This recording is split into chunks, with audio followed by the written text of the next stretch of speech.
Good morning, everyone. Welcome to Under the Hood with Mike Garrison, author of Can I Borrow Your Car? And this morning, pretty good morning, stimulating the economy again. Something went wrong with our electoral system, part of our electoral system. So once again, if there's things that are absolutely true in this world is you're going to die, taxes aren't going away, and houses are expensive. But how blessed am I to have one, right?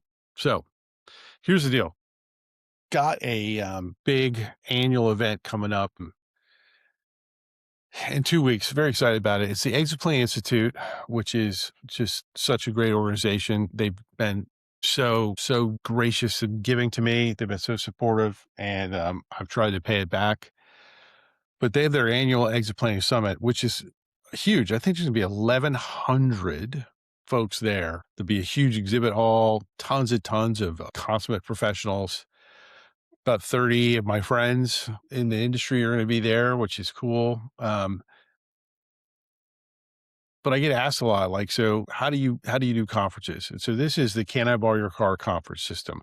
Most of what I do when I go to conferences is create introductions for friends of mine. This is all back to the Can I Borrow Your Car macro system. I love referrals. How can I help you?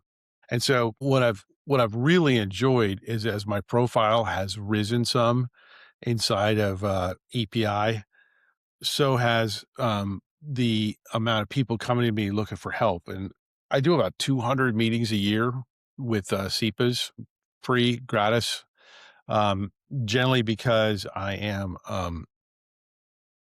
referred. People are looking to be more productive. And I get a lot of questions about should I come to the summit? And my answer is, well, of course you should. I'm going to be there. But the real answer when you go deeper is of course you should, and you should have a plan. So this is kind of a rambling montage, but I'm going to the conference. I got a lot of friends of mine coming. Some clients of mine are going to be there. Some huge referral sources of mine are going to be there. And some of my key SMEs, subject matter experts, are going to be there. And I'm already facilitating some introductions in advance. But what's really cool is if you do this long enough, right? Survival is not a strategy, but it is a result, right? Now I've got other people setting up meetings for me face to face at the API Summit, not where I'm giving, but where people want to learn more about me and what I'm doing. And so that's the secret, folks. It's like the macro from Can I Borrow Your Car is giving, giving, giving, because fundamentally this is a culture thing. Not everyone will reciprocate for a lot of reasons, and some of those reasons are good. They're not comfortable, they're not skilled.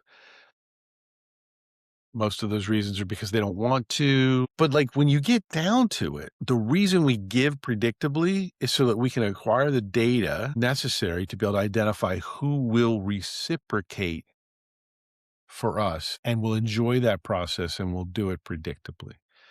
That's the key. The reason you can't scale your referral system isn't referrals' fault. I don't care what any of those idiots on LinkedIn tell you. Everyone that's selling you on algorithms and content strategies. And by the way, content's important and algorithms are real. You're seeing this because of one. At the end of the day,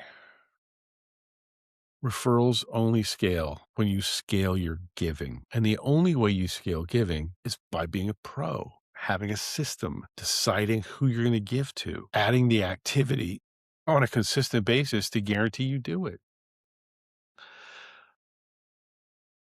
I'm not wondering anymore why it's so hard. It just is. But that's the secret. That's what people hire me for. They hire me because they know there's more.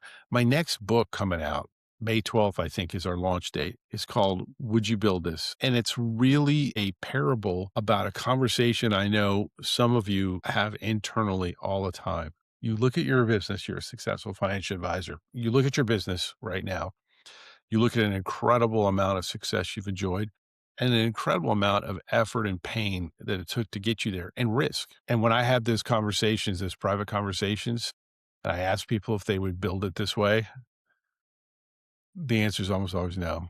They would do something different. They'd stay in professional services, but there'd be something different. So last thing I'm going to leave you with, if you stayed long enough, it's like 5 minutes right now. If you have built your financial services business to a point of success, if you've done a good job personally with your own financial planning, and you're in a position where financial security is not a fear of yours, you can build this on top of what you've already done. You don't need to burn it, but you can turn it into something much better. As you age, as you get more experience, significance changes. And that's really what I'm about, success with significance. Anyways, hope you're doing well. And remember, be real, be human, be authentic.